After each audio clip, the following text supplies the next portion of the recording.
അന്യഗ്രഹ ജീവികൾ ഉണ്ടോ ഇല്ലയോ? ഇനി ഉണ്ടെങ്കിൽ തന്നെ ഇവ ഭൂമി സന്ദർശിക്കാറുണ്ടോ?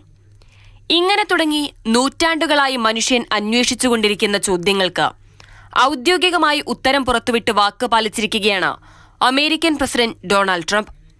പെർസ്യൂ പദ്ധതിയുടെ ഭാഗമായാണ് ഈ വിപ്ലവാത്മക നീക്കം. വർഷങ്ങളോളം അതീവ രഹസ്യമായി സൂക്ഷിച്ചിരുന്ന അൺഐഡന്റിഫൈഡ് അനോലമസ് ഫിനോമിന അല്ലെങ്കിൽ പറക്കും തളികകളെ സംബന്ധിച്ച നിർണായക രേഖകളാണ് പുറത്തുവന്നിരിക്കുന്നത്. അന്യഗ്രഹ ജീവികൾ ഉണ്ടോ ഇല്ലയോ എന്നതൊക്കെ ആളുകൾ സ്വയം കണ്ട് തീരുമാനിക്കട്ടെ എന്നതാണ് ട്രംപിന്റെ വാദം. വിശദീകരണമില്ലാത്ത അസാധാരണ സാഹചര്യങ്ങളുടെ ചിത്രങ്ങളും ഫയലുകളുമാണ് പുറത്തുവിട്ടിരിക്കുന്നത്.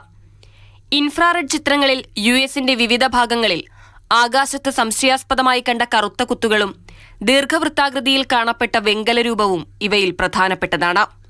അപ്പോളോ 17 ദൌത്യത്തിനിടെ ചന്ദ്രോപരിതലത്തിന് മുകളിൽ ദൃശ്യമായ നിഗൂഢ പ്രകാശത്തെക്കുറിച്ചുള്ള റിപ്പോർട്ടുകളും ഇതിൽ ഉൾപ്പെട്ടിട്ടുണ്ട്.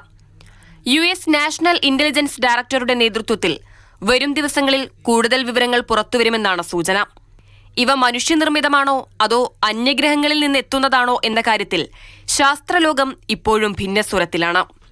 എന്തായാലും അന്യഗ്രഹ ജീവികളെക്കുറിച്ചുള്ള കെട്ടുകഥകളും ഗൂഢാലോചനാ സിദ്ധാന്തങ്ങളും വിശ്വസിക്കുന്നവർക്ക് പുതിയ തെളിവുകൾ ദൃശ്യങ്ങൾ സഹിതം ലഭിച്ചപ്പോൾ ശാസ്ത്ര ഗവേഷകർ ഇതിനെ ഗൗരവമായ പഠനത്തിനുള്ള അവസരമായാണ് കാണുന്നത്. News desk, Mathrubhumi news.